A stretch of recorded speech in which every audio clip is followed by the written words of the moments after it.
আমচুৰ সদ্য প্ৰাক্তন সভাপতি ৰেজাউল কৰিম চৰকাৰ ডাঙৰীয়াই যোৱাকালি মোক সমালোচনাৰে থকা হৰকা কৰিলে।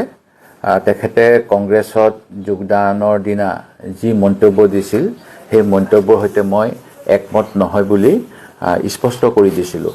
কাৰণ ধুবুৰীৰ ঐতিহ্য আছে, ধুবুৰী ধুবুৰী হৈ থাকিব লাগিব, শিৱসাগৰৰ ঐতিহ্য আছে, শিৱসাগৰ হৈ থাকিব লাগিব।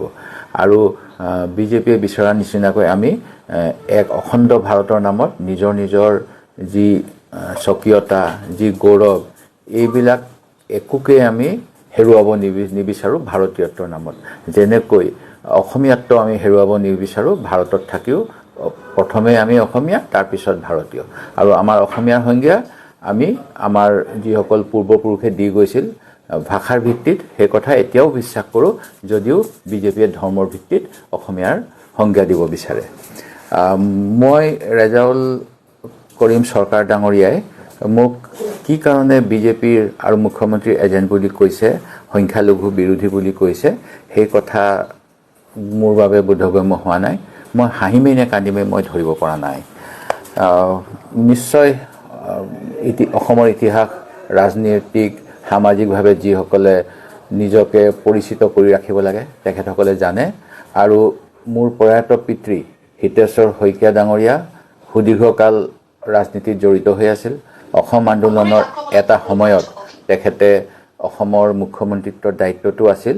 আৰু সেই সময়ত যি ধৰ্মীয় আৰু ভাষিক সংখ্যালঘুৰ ওপৰত অসম আন্দোলনৰ সময়ছোৱাত যেনেধৰণেৰে অত্যাচাৰ উৎপীড়ন হৈছিল, সেইখিনি সময়ত তেখেতে দৃঢ়তাৰে ভাষিক সংখ্যালঘু আৰু সকলো অসমীয়াৰ বাবে যে সুৰক্ষা দি ভাৰতীয়ত্বৰ পৰিচয় কোনেও যাতে হেৰুৱাব নালাগে তাৰ বাবে যেনেদৰে কাম কৰিছিল, সেইখিনি কথা নিশ্চয় সকলোৱে জানে। আৰু এনে কৰাৰ বাবে আন্দোলনকাৰীসকলে সেই সময়ত মোৰ পিতৃক গণশত্ৰু বুলি কৈছিল, আমাক সামাজিকভাৱে বৰ্জন কৰিছিল।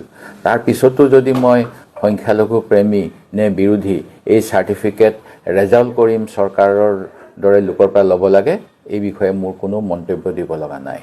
মোক বিজেপিৰ এজেণ্ট বুলি কৈছে। মই যেতিয়া কৈছিলোঁ ৰেজাউলক বহুতেই বিজেপিৰ এজেণ্ট বা মুখ্যমন্ত্ৰীৰ এজেণ্ট বুলি ভাবে, মই এই কথাও কৈছিলোঁ যে মোকো বহুতেই ভাবে, কিন্তু মই যদি বিজেপিৰ এজেণ্ট হওঁ, পাৰ্টীয়ে 10 বছৰে মোৰ ওপৰত কিয় ব্যৱস্থা লোৱা নাই? তেখেতসকলে মোক কিয় 10 বছৰ ধৰি বিৰোধী দলৰ প্ৰতি কৰি ৰাখিছে? তেখেতে কৈছে অকল পত্ৰ লিখোঁ। হয়, মই অসমৰ বিভিন্ন সমস্যা বিষয়ত পত্ৰ লিখোঁ। মই ৰাজনৈতিকভাৱে যিসকল শাসনত আছে তেখেতসকলে যে সংবিধান উলংঘা কৰিছে, আমাৰ গণতন্ত্ৰ খৰ্ব কৰিছে, এই কথাবিলাক যাতে কোনেও পাহৰি নাযায়, ইতিহাসতো যাতে সেই কথা থাকি যায়, তাৰ বাবে মই পত্ৰযোগে তেওঁলোকক অৱগত কৰোঁ।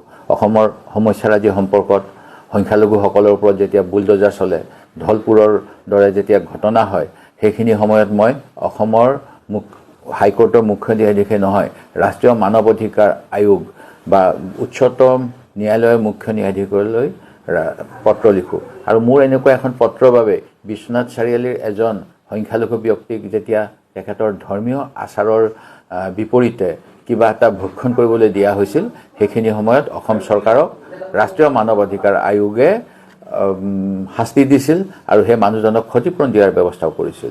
ধলপুৰত যেতিয়া বিদেশী নামত ভাৰতীয় নাগৰিকৰ ওপৰত অত্যাচাৰ কৰি উচ্ছেদ কৰা হৈছিল, সেইখিনি সময়ত মই গুৱাহাটী উচ্চ ন্যায়ালয়ত ৰাজহুৱা স্বাৰ্থ জড়িত আবেদন দাখিল কৰিছিলোঁ।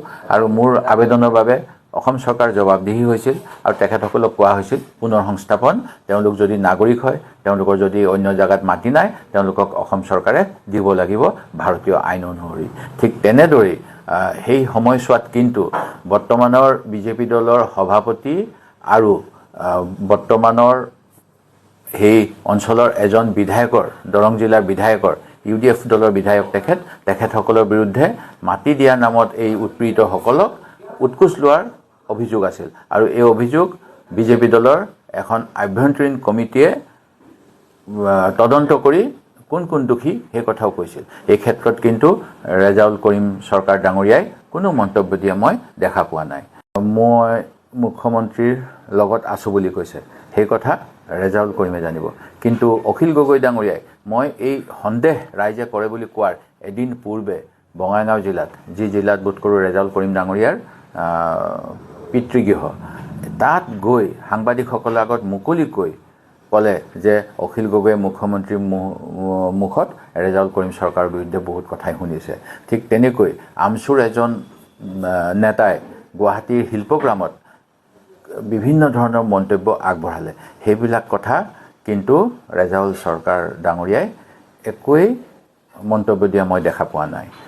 অখিল গগৈয়ে ক'লে একো নাই, মই ক'লে বেয়া। মই কংগ্ৰেছ দলৰ এজন একনিষ্ঠ সেৱক, ধৰ্মনিৰপেক্ষতা আৰু গণতন্ত্ৰক বিশ্বাস কৰোঁ আৰু মই এজন স্বাভিমানী অসমীয়া আৰু আহোমৰ তেজ মোৰ গাত আছে। মোক যি বুলিয়ে সমালোচনা কৰক, মই শিৱসাগৰখনক ধুবুৰী বনাব নোৱাৰোঁ আৰু ধুবুৰীও মই শিৱসাগৰ বনাবলৈ প্ৰয়াস নকৰোঁ।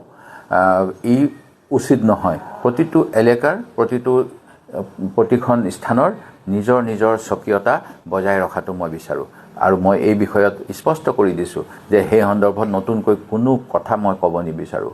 মই 10 বছৰ ধৰি 10 বছৰ নহয়, এতিয়া প্ৰায় 15 বছৰ ধৰি বিধায়ক হৈ আছোঁ। গতিকে মই কিমান চৰকাৰী আঁচনি উদ্বোধন কৰিলোঁ, কিমান মুখ্যমন্ত্ৰীৰ সাহায্য পুঁজিৰ চেক বিতৰণ কৰিব পাৰিলোঁ, এই কথাবিলাক নিশ্চয় জনাসকলে, ভূৰখাসকলে জানে। আনকি বেলেগ নালাগে, দলগাঁৱৰ বিধায়কে ধৰি কেইবাজনো সংখ্যালঘু বিধায়কে কিমান মন্ত্ৰীসকল বা চৰকাৰী আঁচনি আধাৰিলা উদ্বোধন কৰিলে, এই কথাও নিশ্চয় ভূৰখাসকলে জানে। কোনোবা এজেঞ্চিয়ে সমীক্ষা কৰিলেও এই কথা গম পাব। যদি মই চৰকাৰৰ লগত ভাল, তেনেহ'লে মোৰ সমষ্টিত কাম বেছি হ'লহেঁতেন। কিন্তু মোৰ সমষ্টিত দিনে ৰাতিয়ে এজন উপাধি হলোৱা বিজেপি নেতা পবিত্ৰ মাৰ্ঘেৰিটা, যিজনে নিজৰ গগৈ উপাধিৰ পৰিৱৰ্তে ইটালীৰ ৰাণীৰ উপাধিৰে গৰ্বিত অসমীয়া বুলি ক'ব বিচাৰে, সেই পবিত্ৰ মাৰ্ঘেৰিটা আৰু মন্ত্ৰীসকল ঘূৰি ফুৰে। তপন গগৈ ডাঙৰীয়া সাংসদ থাকোঁতে মোৰ সমষ্টিতেই অনবৰত তেখেতে ভ্ৰমণ কৰি আছিল আৰু এই কথাবিলাকে মোক কেনেধৰণে বিজেপিৰ লগত বন্ধুত্ব বুলি প্ৰমাণ কৰে সেই কথা মই নাজানো। গতিকে এই কথাবিলাক মোক কৈ লাভ নাই। মই ধৰ্মনিৰপেক্ষতাক বিশ্বাস কৰোঁ, গণতন্ত্ৰক বিশ্বাস কৰোঁ। ভোট কোনে মোক দিব নিদিব সেইটো বেলেগ কথা। মই এজন গৰ্বিত ভাৰতীয়, যিজনে সকলো জাতি জনগোষ্ঠীৰ কথা চিন্তা কৰোঁ আৰু সংবিধানৰ কথা মোৰ নেতা ৰাহুল গান্ধীয়ে যেনেধৰণে বিচাৰে সংবিধান বচাওক, সংবিধান বচোৱাৰ কামত মই সদায়ে ব্ৰতী হৈ থাকিম। এই কথাখিনি আজি ফেচবুক যোগে আপোনালোকক জনালোঁ। আশা কৰোঁ মোৰ সম্পৰ্কে যি অপপ্ৰচাৰ বিভিন্ন স্বাৰ্থত বিভিন্নজনে কৰি আছে, তাৰ বিষয়ে মন্তব্য দিয়াৰ পূৰ্বে আপোনালোকে এই কথাখিনিও শুনিব, পঢ়িব আৰু বুজিব। ধন্যবাদ।